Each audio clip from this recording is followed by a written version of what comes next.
I have this friend who has like really weird, crazy political opinions, and he was actually upset when he found out that bin Laden was dead, and I was like, dude, why the frowny face? Like, this guy orchestrated the murders of a lot of people. He had to go. Street justice.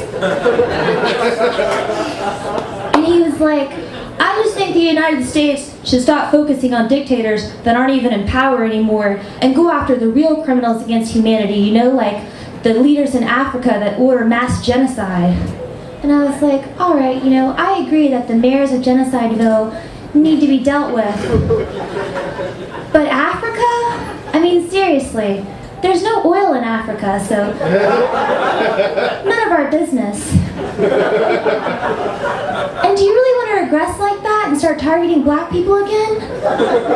But we hate brown people now. We need to get on board. And he's like, Andi, you're lucky you're adorable because you're an idiot. There is oil in Africa. There's oil in Africa? We need to get over there and liberate these people. But not like we did in Iraq. That was mean, where we like drop bombs and stuff. What we should do in Africa is we should bring them ecstasy and really good music and just teach them to love each other. And then while they're distracted, we'll sneak in and steal their oil. And he was like, Andi, do you realize you just described what the government did in the 1980s in the ghetto with crack cocaine? And I was like, now I know you're just being silly because there are no natural resources in the ghetto. It's ridiculous. I'm not actually racist. I have a lot of friends from a lot of different ethnic groups. I have one friend, her name is Nadia, and she's actually biracial. She's like one of the prettiest people I've ever met in my entire life. And she told me when she was a little kid, other kids would make fun of her. They called her an Oreo. And I was like, are you sure they were teasing you? Because Oreos are delicious. I'm pretty sure that was a compliment. Is it racist if I prefer the double stuffed Oreos? What if I dip them in chocolate milk? Does that just cancel it all out? I think so. I'm a fan of interracial dating. I dated a Spanish guy once. That was cool. He kept my lawn looking pristine. I dated an Indian guy once. That was fun. His parents owned a 7-Eleven, so I got the hookup on Slurpees. I have never dated a black guy before, not because I wouldn't, but I don't think a black guy would want to date me because I have a really sick sense of humor, and I know that at some point in the relationship, I would find it hilarious to call the police and report that a man of my boyfriend's description had broken into my apartment and was using my shower. I would just think that would be funny. A lot of people think that there's no way that I can understand discrimination, probably because it has so many syllables. But I do, I get it. Like, I get discriminated against on a daily basis. People don't judge me by the content of my character. They focus on the color of my hair. People are always telling me dumb blonde jokes, and I'm gonna be honest, I don't get them. This one guy told me, he was like, Andi, do you know how to kill a blonde? No, tell me, what are our weaknesses? You put a scratch and sniff sticker at the bottom of a pool. Oh yeah, that'll get them. No blonde can resist an interactive toy. But I think your sticker's gonna lose its effectiveness underwater. Took a dumb blonde to find the loophole in that joke. And he's like, all right, I got another one for you. What do you call 5 blondes in a freezer? I'm gonna go with a really disturbing episode of CSI Miami.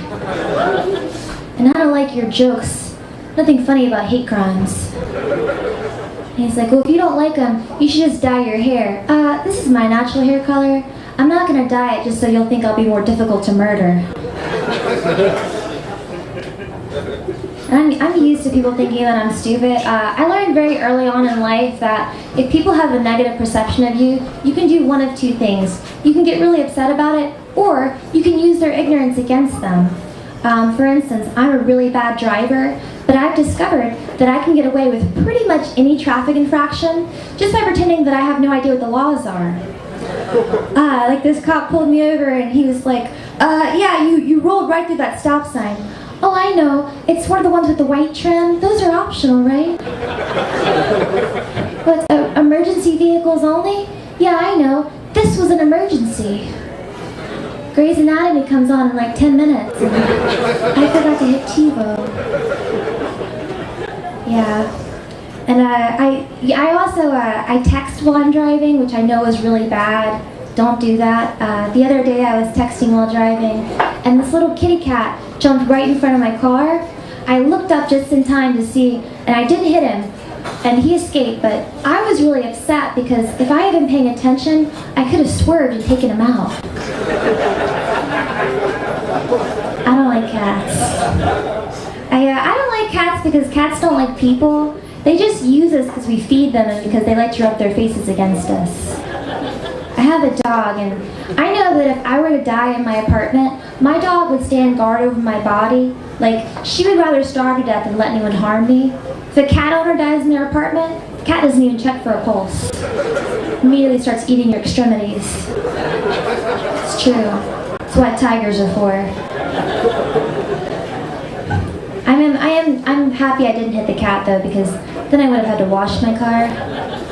It's probably the only thing I like less than driving it. One of the reasons I don't like driving though is I have really poor navigational skills.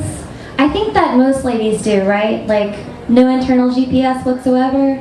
Like, guys got all the really cool abilities. Like, you guys can grow mustaches and you always know where you're going. Like, what did we get? We can like nurture and communicate.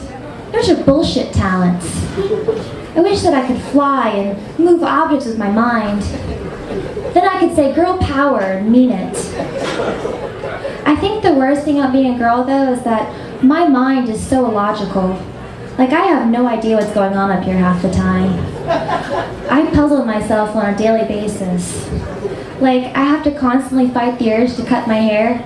I don't know why. I love my hair. Why would I dream of destroying it? Probably so I can cry about how I wish it were long again. And if you've never done that, you're not a girl. I think that it's high maintenance though, like having long hair is high maintenance. A lot of things that we do as women is high maintenance, like I can never remember to do my nails, and I forgot the punchline because they look really bad right now. I feel like you guys are judging me.